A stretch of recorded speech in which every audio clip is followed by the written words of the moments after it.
Hello and a warm welcome to the fifth edition of the Moving On Summit 2021.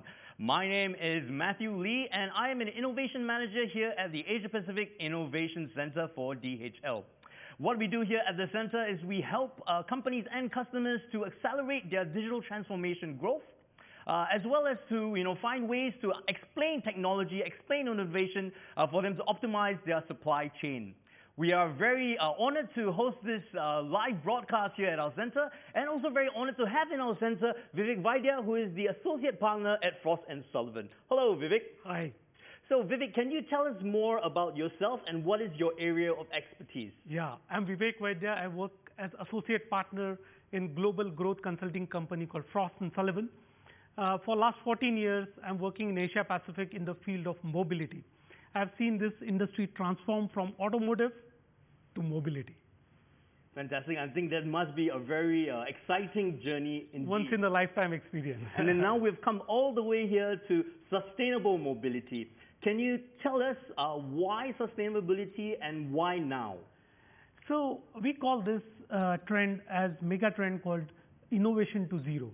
This is not new.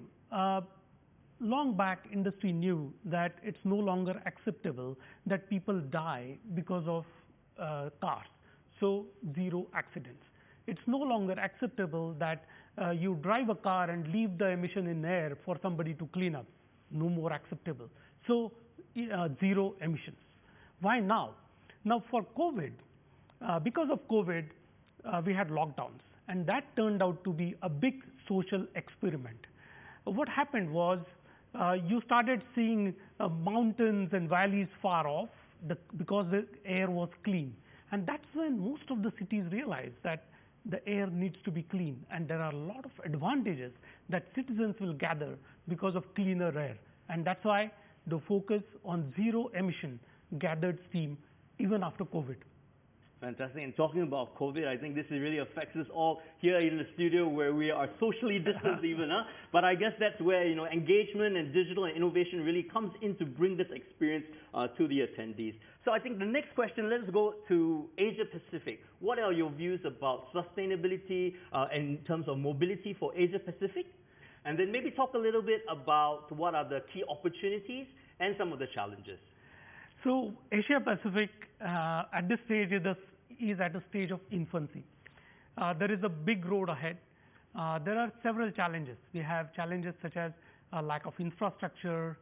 We have challenges such as inability to upgrade and invest in the infrastructure, having better pollution control or emission norms, and most importantly, the governments. Governments need to focus on developing a policy that allows corporations, that allows the citizens to achieve the goal of sustainability and zero emission. So infrastructure and government. Can you elaborate more on infrastructure? What is it that we need? Do we need more charging stations? So what we need is, it has to start right from the energy production. So first and foremost, we need cleaner energy, because if you run an electric vehicle with coal as a fuel, then it does not give you the kind of environmental benefit that you are looking for. So the infrastructure has to start right at upstream, which is different form of energy. Then you need to have a higher level of awareness of how you are going to develop the energy into and convert it into charging stations, and also produce the cars in an environmentally friendly fashion. So all of this I would consider as something in between policy and infrastructure. Mm-hmm. And how far, judging from what you see today, how far away do you think we will see that most of the cars on the road are off? I think for the entire world, sustainability is going to be a continuous process.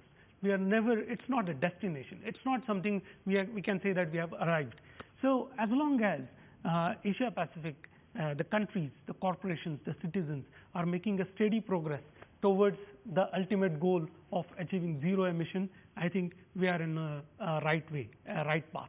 It is definitely a long journey, and I'm glad to have this journey together with you as well. Yeah. Are there any corporates or governments that are, setting good examples that, that we can look out for? Yeah. So I think it has to first start with the government, because governments are the one who have to set the vision for achieving this environmental sustainability. So once they do it, corporations, infrastructure providers, citizens would follow. So I think right here where we are sitting in Singapore, they are setting a great example. They have said that by the year 2050, you will not have IC engine vehicles running in the city. So we can imagine that even in Singapore, we'll have a much cleaner air. There would be no fumes, no gases. So with this simple idea, you will have more and more corporations. So those who are manufacturing EV, like Nissan, like BMW, like Tesla, they would be able to provide vehicles which are zero tailpipe emissions. And then new form of energy players, Shell, Total, they would be able to provide newer forms of energy which are more cleaner, more sustainable. And then companies like you, companies like us, who would be focusing on sustainability in every aspect of doing the business, which would essentially help us to achieve the entire goal of the overall sustainability. So once again, it's all about collaboration. Absolutely. So what do you think is going to push us, towards the next step? Because, I think these all are buckets that you say everyone really knows their role. What do you think will take for us to then, work together? So government policies followed by the incentives and followed by clear roadmaps. These are the essential ingredients required for the corporations to walk the path of going from today's state to a better state tomorrow. Mm-hmm. And how does this, so you said tomorrow this state, right? And I'm really keen to find out from you, where do you see the future of mobility? So future of mobility, as we see, is going to become more cleaner, more greener, and more importantly, it is going to become more and more intelligent. A few years from now, a car is going to be like a smartphone on wheels, and it's going to control everything in and around the car, inside the car, outside the car, including emissions. What are some of the technologies that you think is required to make that happen, that connectiveness? So most important is artificial intelligence, high-speed video processing, HD maps, sensors such as radars, LiDARs. All of these are necessary for the vehicle to become autonomous, for the vehicle to become connected. And mind you, data is the new fuel. So processing the data continuously in a way to make decisions, to make it useful for the driver, for the OEMs, is going to be an important aspect of this transformation. Mm-hmm. So I think, like you hit it on the head, right? So data is the new fuel. What should companies and corporates, how do they prepare themselves for this new fuel? So first of all, they need to understand that data is invaluable, and they need to figure out how this data can be harnessed in a way that it becomes more valuable. A data that's not valuable, that will not really give you the kind of value that the customers, the OEMs, and the entire infrastructure providers are looking for. So harnessing the data to make it into a valuable commodity and to make it into a precious fuel is what is necessary. Mm-hmm. And you see, so like what other, you mentioned data, you mentioned AI as well. So these are a lot of buzzwords that we use on a day-to-day basis.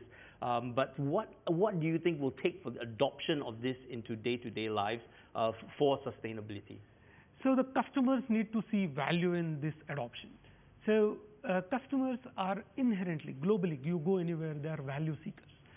So unless, even when we talk about zero emission, unless the customers see value in it, unless the customers are essentially willing to pay that additional premium to make the transition from current state to the future state, these sort of initiatives are likely to fail.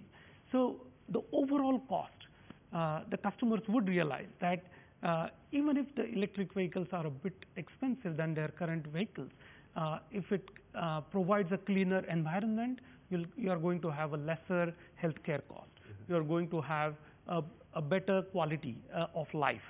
So all of these additional value are going to incentivize the customers to go from the current state to next state, and that's when they are likely to pay that additional premium to go into the better tomorrow.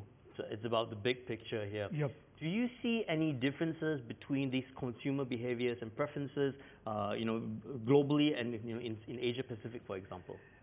So as we see globally, the awareness about the environmental challenges is much higher than what we see in Asia Pacific. Although in Asia Pacific, customers are aware, their ability or their willingness to pay the premium for environmentally conscious solutions is very limited. So that is the transformation that needs to happen. That is the transformation that is in progress. As I said, there are baby steps we are taking, but we are still not there. So customers in Asia Pacific need to be ready to pay for the environmental good and for the good of everyone by choosing the environmentally friendly solutions. Mm-hmm. So what is the role of the corporates then? I know you said the governments are already doing, setting legislation and policy. What about the middlemen, what about the corporates? What can we do to help, influence these consumers? So corporates need to convert the regulations into products which offer value to the customers. Customers don't understand regulation. Mm-hmm. Customers will know what is the regulation only if the corporates convert them into a valuable product or service that the customers want. So that is a very, very important role that the corporates need to play, to convert the regulation, the vision into a product or a service or a solution that is valuable to the customer. Mm-hmm. So putting ourselves in the own driver's seat, I would say, in an EV, what is stopping adoption as a private citizen? What are some of the challenges you see there? So apart from the cost and other factors, the biggest change is changing the habit. And this changing the habit is the most difficult to change, because right now you are used to having refueling stations everywhere. But with electric vehicle, they won't be available. And that's what scares the customers. And they need to change the way they re-energize or refuel the vehicle. So it's like they need to make sure that the vehicle is charged. They need to make sure that it's available wherever they are going, and they need to basically keep an eye on what is the range, and only then they. So this change in habit is, I would say, the biggest holy grail that the electric vehicle companies need to overcome. Mm-hmm. What about in terms of safety? Because I know that as a consumer, that's also one of my key priorities. Yes. So I think I've spoken to several electric vehicle players, and they vouch for the safety of the vehicle. It is as safe as the IC engine vehicles. But the customers need to be educated. The customers need to